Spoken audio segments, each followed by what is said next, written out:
Es un terremoto, pero con un desespero y todo colapsó. 8 días es el tiempo que Hernán Gil pasó sepultado bajo toneladas de concreto, pero detrás del milagro de su rescate existe una historia que casi nadie conoce, la de un equipo que luchó contra el tiempo, una familia que nunca perdió la esperanza, y Hali, una perrita de la Cruz Roja Mexicana que con su olfato encontró la señal de vida que todos buscaban. Y quedé como inconsciente en el momento cuando desperté, todo estaba oscuro. Al tercer día es que yo empecé a escuchar que estaban como que buscando a la persona y escuchaba pasos, pero muy lejos, muy lejos. En este caso, primero participó el perrito del equipo USAR de Colombia, y Jali, que nos ayudaron a confirmar el punto de esta persona donde estaba Hernán atrapado.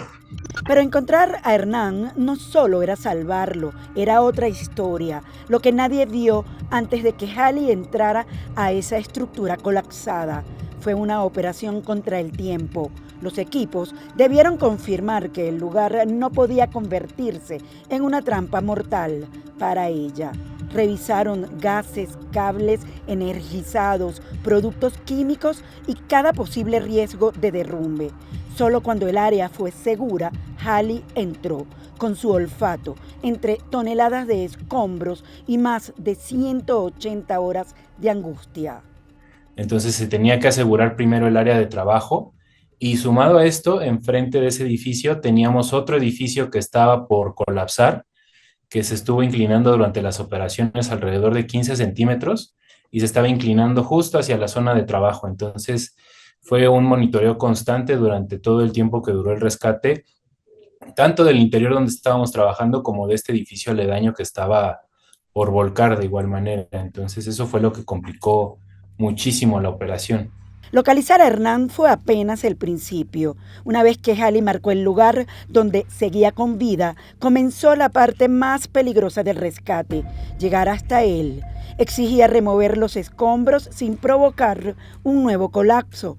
El edificio no se había desplomado hacia abajo, había volcado. Eso hacía que cada bloque de concreto quedó sostenido sobre otro, creando una estructura impredecible.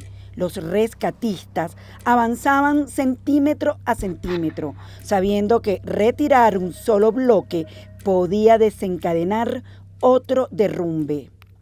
Entonces la prioridad en el minuto uno, en cuanto se hizo contacto con la víctima, fue poder asegurar esta vía para por lo menos mantenerlo hidratado, y posteriormente se ingresó también una cámara donde teníamos ya comunicación más directa con él y visual para que los médicos lo pudieran estar monitoreando. Mientras Hernán luchaba por sobrevivir bajo el concreto, afuera su esposa sentía que cada hora sin noticias era una eternidad. Don Hernán, ¿me escucha? Pero cuando los rescatistas lograron hablar con él, todo cambió. A través de una pequeña abertura le pasaron agua, después una cámara, y desde ese momento nunca volvió a estar solo. Ya vi un rayito de luz en tanta oscuridad, a pesar de todo lo que estamos pasando aquí en Venezuela por tantas pérdidas humanas. Y bueno, ahora me siento más tranquila, con la sede intacta. Por favor, un poco mira para arriba para que te vea la doctora también. Sí, desde el minuto uno nosotros, si vemos que no es una extracción rápida, tenemos que asegurar estas vías. En la medida de lo posible, pues mantenerlos hidratados y de ser necesario ingresar algunos medicamentos o dependiendo del escenario. En el caso de Hernán, ¿cuál fue el protocolo? Aparte del agua, la hidratación, ¿hubo algún tipo de medicamento? ¿Cómo lo mantuvieron en calma? ¿Cómo fue ese proceso?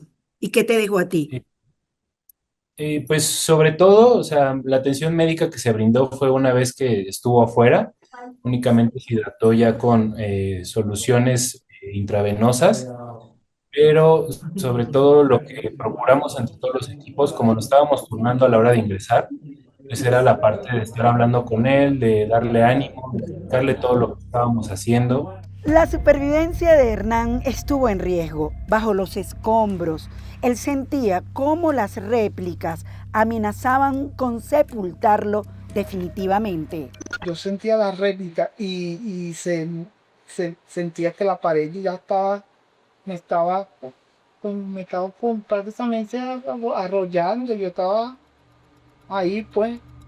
Pero el peligro no estaba solo bajo tierra. Afuera, los rescatistas también enfrentaban a esta estructura, un edificio que se movía y la posibilidad de tener que suspender la operación. Hubo momentos en que tuvimos que revalorar toda la operación por ir a 2 réplicas, hicieron evacuar y salir a todas las personas. Entonces, pues era esta parte de quedarnos con él y explicarle lo que estaba pasando. Y pues todo el tiempo tratarlo de dar ánimos, de saber si quería contactar con su familia, si quería enviar algún mensaje, si necesitaba alguna información que pudiera ayudarlo a sentir un poco más confortado en la medida de lo posible.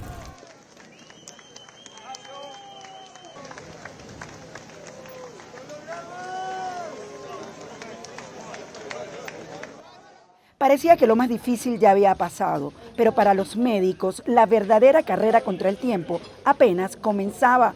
Aunque Hernán ya había salido de los escombros, su vida seguía en peligro. Esto no descarta como al 100% el síndrome por aplastamiento, porque el simple hecho de estar en la misma posición, aunque pueda moverse un poco, pues sí ya tenía principios de síndrome compartimental, lo cual una vez, inmediatamente después de su liberación, fue tratado por el equipo médico que estuvo conformado por personal del equipo de Chile, del equipo de Miami-Dade de Florida y por personal nuestro de Cruz Roja Mexicana. Halley hizo lo que la tecnología todavía no puede hacer: encontrar una persona con vida bajo toneladas de escombros. Su olfato guió a los rescatistas hasta el lugar donde Hernán Gil seguía luchando por sobrevivir. Pero Halley no es infalible, también se agota. Por eso, su guía no está solo en un ladrido, sino en cada cambio de comportamiento que sus entrenadores saben interpretar. Porque en un rescate, un pequeño movimiento puede ser la señal de que todavía hay esperanza. Sabemos cuando están cansados, sabemos cuando están agotados. En este caso había veces que los perritos ya estaban tan exhaustos que a lo mejor no ladraban como tal, pero nosotros sabíamos por las actitudes que presentaba o los cambios de comportamiento que podía ser un posible marcaje, ¿no? Entonces, por eso siempre trabajamos con mínimo 2 perros. En este caso de Hernán, pues Halley y el equipo de Colombia fueron los que trabajaron ahí de la mano. Detrás de Halley hay 5 años de entrenamiento. Llegó a la Cruz Roja Mexicana cuando apenas tenía 3 meses. Desde entonces, cada día de práctica tuvo un solo objetivo: aprender a detectar la señal de una persona atrapada. Esa preparación terminó siendo clave en uno de los rescates más complejos del doble terremoto. El primer año nos enfocamos en hacer que ella pues la pasara bien en diferentes contextos, con mucha gente, con diferentes ruidos, en diferentes horarios, porque pues para nosotros es muy importante que ellos, a pesar de la situación, disfruten en la medida de lo posible lo que están haciendo, porque para ellos es un juego. Después de 8 días, Hernán Gil volvió a ver la luz. Detrás de ese momento hubo más de 250 personas, rescatistas de 7 países, médicos, ingenieros y voluntarios, además de 2 perros que se negaron a dejar de buscar. Entre ellos Halley, la perrita que encontró la señal que hizo posible uno de los rescates más extraordinarios que dejó el sismo. Pues yo creo que lo ideal es que sigan las indicaciones del personal de protección civil y los que están a cargo de la operación, porque a veces pues uno puede tener la mejor intención de ayudar, pero sin el conocimiento total sobre la situación, pues se puede poner bastante en riesgo. Un milagro, totalmente.